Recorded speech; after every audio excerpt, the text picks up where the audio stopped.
Apologize about that, y'all. I guess the internet was tripping over here. So this is quick part two of the end of part one. As I was talking about with before the interruption, Kellen Moore. I really like him. Once again, sorry about the interruption. Had a quick delay part. That's what happens. You never know about these computers. You think you know everything about them, and then the next thing you know is whack and raggedy. You know what I mean? But anyway, I'm back right quick. I ain't gonna hold you up because I know y'all eating your hamburgers and your hot dogs.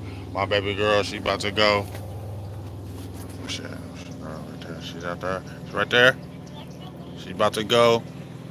About to go and get this seafood. She's about to go get the seafood. You know what I mean? Getting the seafood. I'm chilling because I don't feel like going nowhere. I worked all day. I'm chilling. I'm not doing all that. But to finish up my little kind of thoughts about the first week of the OTAs, a lot of guys are resting. LVE had his little pelvic injury. I don't believe that's anything too serious. They saying Jason Witten is looking nice and fast. I got a wasp by me. You better get away from me because I don't play with no wasp. Anyway, um, resting a lot of guys. You know, LVE had a little bit of an injury. Like I said, I named a few of the standouts in the prior video, but one of the standouts to me, I think, is going to be Kellen Moore, as I said before. I don't think it's going to hit the ground running when the season starts, but I think if we just give Kellen Moore time, I think he's really going to have this offense nice. I think he's going to have this offense explosive. I love the additions that they brought with the offensive front, especially with Randall Cobb, as I said before. I just think he's just going to be a really great addition to Dak Prescott. I think they're going to have a great relationship like Cooper. I think that was yeah. I just feel like, man, it's going to be a lot of good things that Kellen Moore is going to bring to the table. The receiver sets, different formations, running backs, keeping guys in motion is the way you have. I love you too, babe.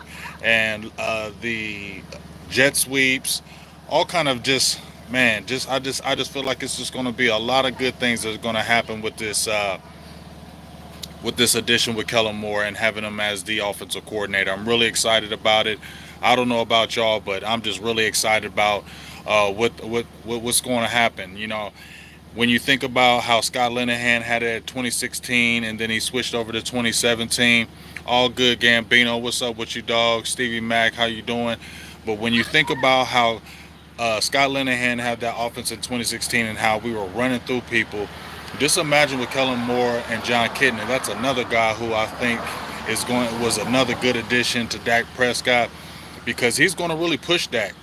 John Kitna is fiery. He was like that as a player, and I know he's going to be like that as a coach. But you know what? When I look at what John Kitna has done with his players, even if it's high school ranks, because I know I've coached on the high school level as well, and even it doesn't matter. He took his team from nothing to very good to playoffs. And I'm telling you, that's good coaching. And he's going to coach you hard. Kitna is going to coach Dak Prescott hard. They might have some disagreements. They may have some arguments. But at the end of the day, usually when you have that, them is the guys that bring out the best in you. And I think that's what Dak Prescott needed. Then you have a guy who's more, even though I believe they're saying Kellen Moore commands that quarterback room or that offensive room, I still believe that he still has that more even kill approach where you have Kitna who's more fiery. So I think that's a good combination for Dak Prescott going forward, and I think this could be like a career year for him. I think this could be a year where he really explodes on the scene. A lot of people saying over under 30 touchdowns. I said over 25 last year. He barely missed it, but I'm going to say over 25, close to 30. I think he can get 30 this year, especially with the receiver additions, and I just feel like it's just going to be a lot of play.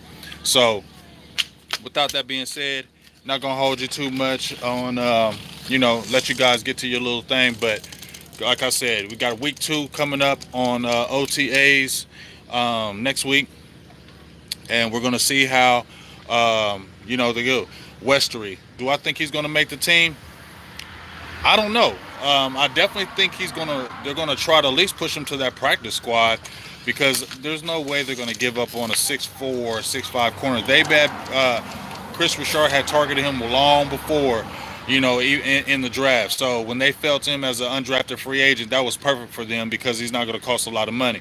Thing is, if he plays anything nice in the preseason, if he gets time in the preseason, because they're resting guys and he looks good in that preseason, other teams going to want him, especially at 6'4", almost 6'5". You reach 6'4.5" without shoes, so that's almost a 6'5" corner, which is almost unheard of. You've seen safeties like that, but seeing a corner like that is crazy. So if he shows anything, the other team's going to go after him, and he's got to clear waivers on the practice squad. So it's going to be tough, man. Like I said, guys are on this roster that we're going to want to keep because it's going to be so competitive. You're going to see guys go off this roster. You're going to be like, damn, we didn't want to lose him. Man, we didn't want to lose him because it's going to be that thick with the competition this year on the front. So I don't know about y'all, but it's going to be something really exciting. That's what I mean. With that practice squad, he's got to clear those waivers. Cedric Wilson, I definitely want to see what Cedric Wilson is going to do.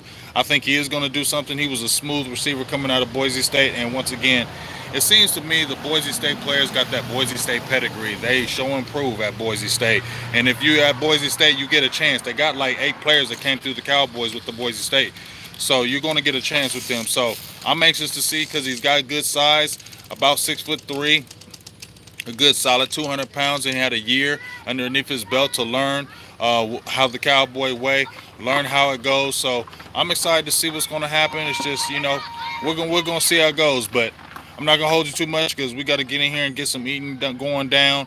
I'll be chopping up with y'all possibly tomorrow.